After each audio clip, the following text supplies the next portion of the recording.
வணக்கம் நண்பா. நான் சொல்கிற ஒரு விஷயத்த நல்லா இமேஜின் பண்ணி பார்த்துக்கோங்க. உங்கள் வீட்டில் ஒரு டிவி இருக்குது. அந்த டிவி நேற்று நைட் நீங்கள் பார்த்துட்டு இருக்கீங்க. டக்குன்னு டிவி ஆஃப் ஆயிருச்சு. சவுண்டு வரல, பிக்சர் வரல, எதுவுமே வரல. ஸோ அடுத்த நாள் ஒரு டெக்னீஷியனை கூப்பிடுறோம். அவர் சொல்கிறாரு பவர் யூனிட் போயிருச்சு அப்படின்னு சொல்லி. ஒரு வேலை டிஸ்பிளே கூட போயிருக்கலாம் அப்படின்னு சொல்லி சொல்கிறாரு. நம்ம என்ன யோசிப்போம், எதுக்கு டிஸ்பிளேக்கெல்லாம் செலவு பண்ணிட்டு டோட்டலாக டிவியே மாற்றிடலாம் அப்படின்னு சொல்லி யோசிப்போம். அது நமக்கு தேவையில்லாத ஒரு செலவும் கூட. ஸோ அதுக்கப்புறமா தான் உங்களுக்கு தெரிய வரும், டிவியில் பிரச்சனை இல்லை, வோல்டேஜ் தான் பிரச்சனை இருக்குது, வீட்டில் வர கரண்ட் தான் பிரச்சனை இருக்குன்னு சொல்லி. ஏன்னா இதே விஷயம் எனக்கு வந்திருக்கு.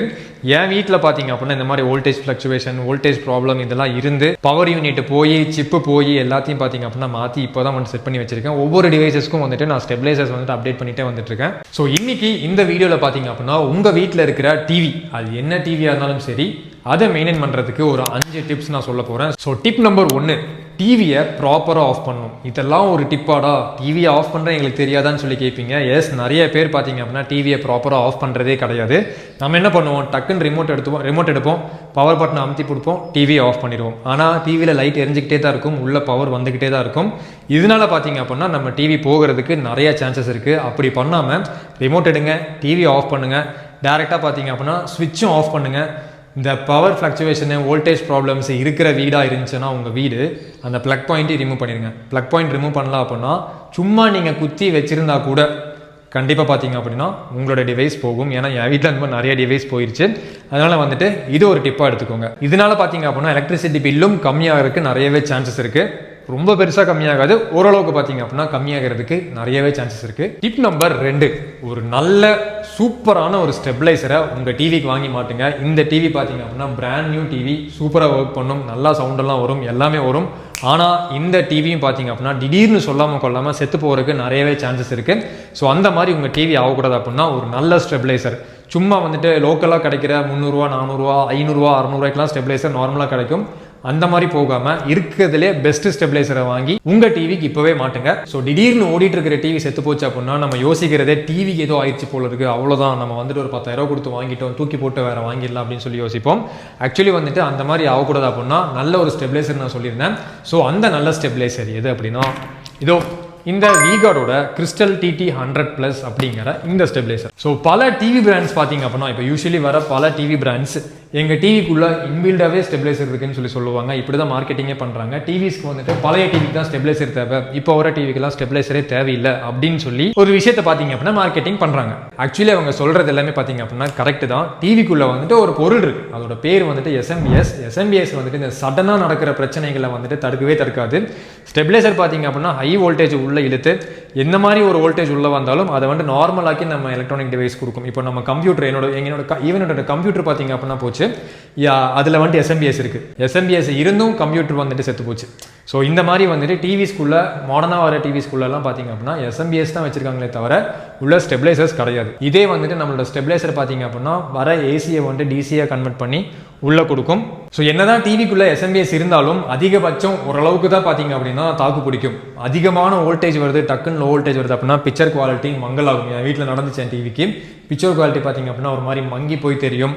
மேக்ஸிமம் இதுக்கெல்லாம் ஒரு கெப்பாசிட்டி இருக்கும். அந்த கெப்பாசிட்டி தாண்டறப்போ வெடிச்சு டிவிக்குள்ளே இருக்கிற காம்பனன்ஸையும் பார்த்தீங்க அப்படின்னா டேமேஜ் பண்ணும். ஈவன் பவர் யூனிட் மட்டும் இல்லாமல் உள்ள இருக்கிற சிப்ஸ் எல்லாம் பார்த்தீங்க அப்படின்னா டேமேஜ் ஆகிறதுக்கு நிறையவே சான்சஸ் இருக்கும். ஸோ இந்த மாதிரி நம்ம வீட்டு டிவி செத்து நம்ம புதைக்காமல் இருக்கிறதுக்கு பார்த்தீங்க அப்படின்னா நமக்கு தேவை ஒரு அருமையான ஸ்டெபிளைசர். ஸோ நான் ஃபர்ஸ்டே சொன்ன மாதிரி இது பார்த்தீங்க அப்படின்னா விகார்டோட கிறிஸ்டல் டிடி 100+. ஸோ இது ஸ்பெஷலாக 55 இன்ச் டிவி வரைக்கும் சப்போர்ட் பண்ணுற மாதிரி டிசைன் பண்ணியிருக்காங்க. இது வெறும் டிவிக்கு மட்டும் கிடையாது, ஸ்பீக்கருக்கு, செட்டப் பாக்ஸுக்கு, கேம் கன்சோலுக்கு எல்லாத்தையும் பார்த்தீங்க அப்படின்னா பாதுகாக்கும். ஸோ விகார்டை பற்றி நான் சொல்லணுங்கிற அவசியமே கிடையாது. 48 வருஷமா பார்த்தீங்க அப்படின்னா நம்பர் 1 ஸ்டெபிளைசர் பிராண்டா மார்க்கெட்ல இருக்கு. ஸோ இந்த விகார்ட் ஸ்டெபிளைசரோட இன்புட் பார்த்தீங்க அப்படின்னா 90 வோல்ட் டு 290 வோல்ட்ஸ். ஸோ இதுக்கு என்ன அர்த்தம் அப்படின்னா நம்ம வீட்டுக்கு வர வோல்டேஜ் டிராப் ஆகி கீழே போனாலும் சரி, ஹையா ஷூட்டப் ஆனாலும் சரி, நம்ம டிவிக்குள்ள வர கரண்ட்டை கரெக்டாக உள்ள கொடுக்கும். 90 வோல்ட் கீழே போனாலும், அப் டு 90 வோல்ட் வரைக்கும் போனாலும் பார்த்தீங்க அப்படின்னா வீட்டுக்குள்ள வர கரண்ட் 90 வோல்ட் வரைக்கும் வந்தாலும் நம்ம டிவிக்கு எவ்வளோ கரண்ட் வேணுமோ அந்த கரண்ட்டை பார்த்தீங்க அப்படின்னா சீராக்கி உள்ள அனுப்பும்.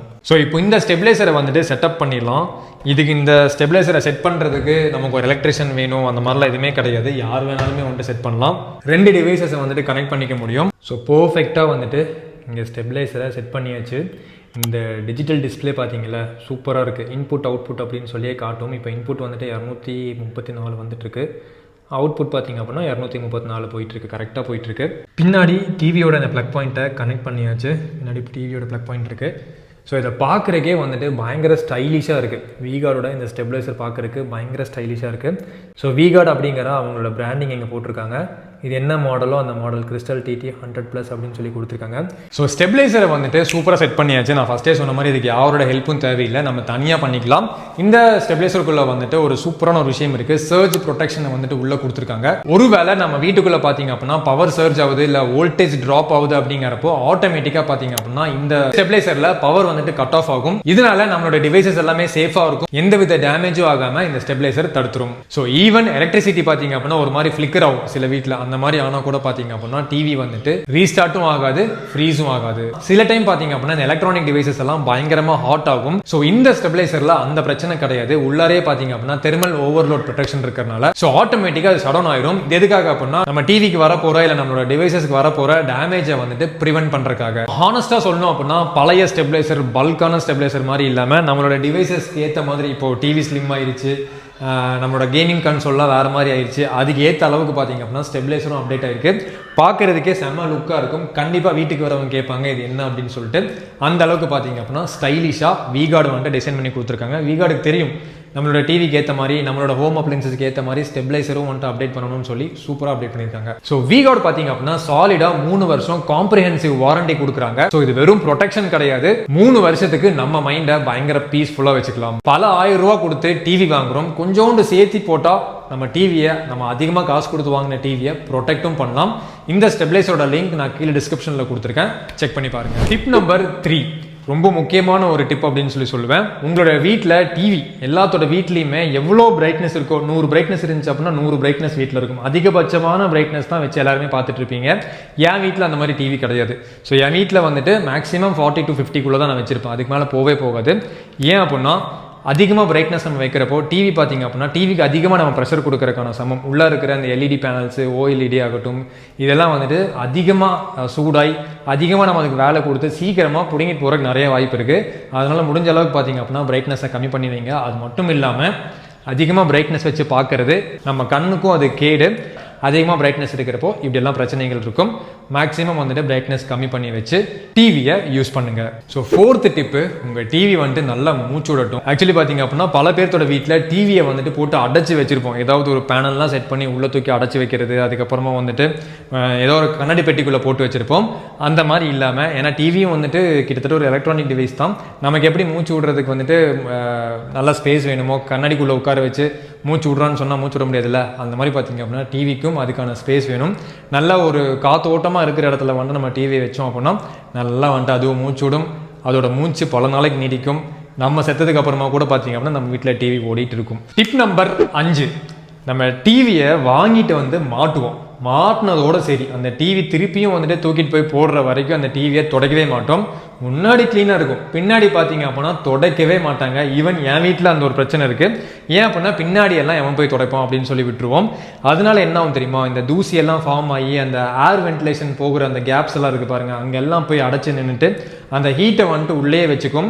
ஹீட் உள்ளே இருந்தால் என்ன ஆகும், ஆட்டோமேட்டிக்காக வந்துட்டு உள்ளே இருக்கிற சிப் சிஸ்டம் ஆகட்டும், உள்ளே இருக்கிற நிறைய ஒயர்ஸ் வந்து ஷார்ட் ஆகிறதுக்கு நிறைய சான்ஸ் இருக்குது. ஸோ முடிஞ்ச அளவுக்கு வந்துட்டு டிவியை நல்ல ஒரு துணியை வச்சு தொடங்க. இந்த மாதிரி பண்ணாலே நம்ம வீட்டில் இருக்கிற டிவிக்கு ஆயுசு நல்லா கெட்டியாக இருக்கும்.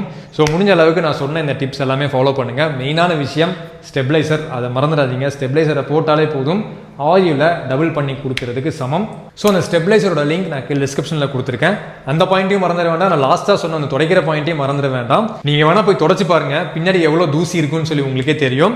ஸோ இந்த வீடியோ அவ்வளோதான். வீடியோ பார்த்ததுக்கு ரொம்ப நன்றி. தமிழில் கற்போம், தமிழை காப்போம்.